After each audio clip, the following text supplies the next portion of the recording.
Now on News Talk 105.9 WMAL. O'Connor and Company. It is 6:37 on News Talk 105.9 WMAL, making sense of the news. A good Thursday morning to all of you. I'm Andrew Langer in for Larry O'Connor today, joined by Mercedes Schlapp. Good morning, Mercy. Good morning. Good morning. Listen, we're joined right now. Actually, we'll join in a second.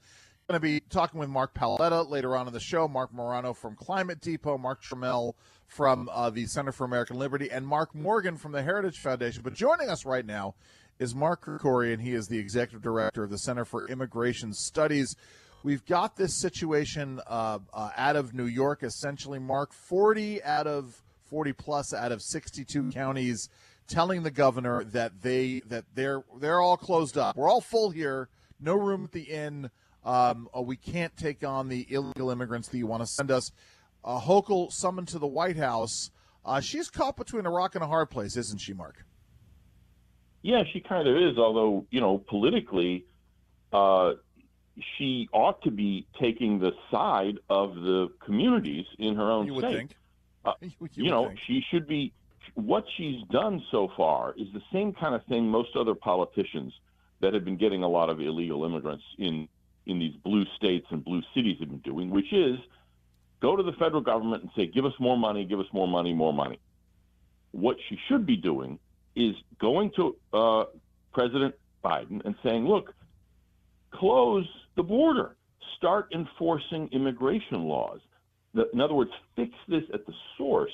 Don't just try to mop it up after these people have come into the country and then you, Mr. President, have let them go into the United States, never to leave. This administration has taken into custody. These aren't people who snuck by the Border Patrol. These are people who have taken into custody and then let go into the United States.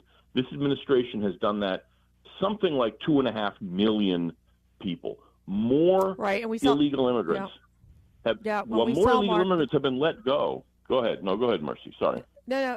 We were talking about that, but Senator Marsha Blackburn, she just tweeted out just yesterday, Border Patrol apprehended more than 7,000 illegal aliens who crossed the southern border yesterday alone. Just think about that, 7,000 just yesterday. Wow.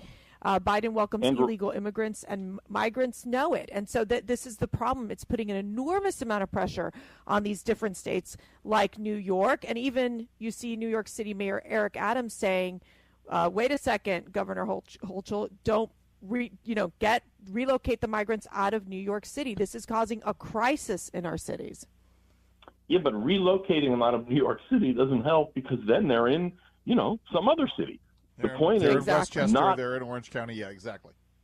Yeah, the point is not to release 7,000 illegal immigrants a day into the United States. Obama's DHS Secretary, Jay Johnson, was a Democrat, but he was a serious guy. He has said that when he woke up when he was on the job, woke up in the morning and got the report that there had been 1,000 illegal immigrants taken into custody the previous day, that was a bad day. That began to strain the system. Right. We're talking 7,000 a day now. This is not sustainable.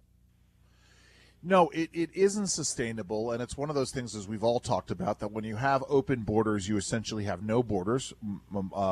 Friedman said it best, that you can't have open borders and a massive social welfare state. That's how you bankrupt a country.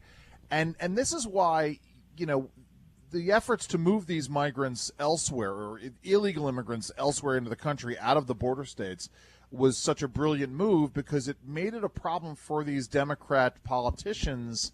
The folks in those states are starting to wake up. Is it going to have an impact down the road? Are we going to finally see some sanity come to our immigration policy, Mark? Yeah, the thing is that, you would think so. You would hope so.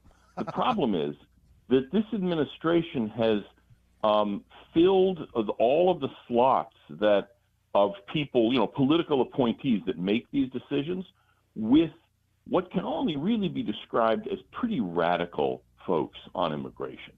And so how do you turn that ship around?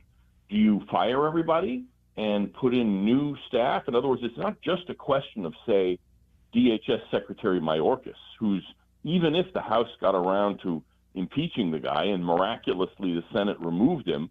What about all the dozens of other people that are the ones in the bureaucracy appointed by the White House running the immigration system? That's the problem. And I just don't see this administration making a 180 and, adopting a different policy. They're trying to make it look like they're being responsive, but none of it helps because their heart isn't in it. They don't mean it, and they are not committed to enforcing immigration laws. They can't bring themselves to do their jobs. Mark, how do folks find out more about the good work you guys are doing at the Center for Immigration Studies? How can they get involved? What should they be doing about this? Well, we're online at cis.org, and we're a think tank, so you go there to be educated. Sure. And the other, and maybe to be entertained a little bit, you go to my Twitter feed, Mark S. as in Stephen, Krikorian, but only if you have a taste for snark and sarcasm. I appreciate that. We Mark. have a taste for snark. That's us. That's Andrew and I, for sure. That's our stock and trade, Mark. Listen, thank you so very much for joining us today, good sir. Thank you. Take care. That was Mark Krikorian. He is the executive director of the Center for Immigration Studies. We're going to keep talking about what's going on with Biden. Now, Mercy, isn't this great? As we've said, if everything is climate change, nothing is. Now, Idalia is climate change. It is 6:43 here on WMAL.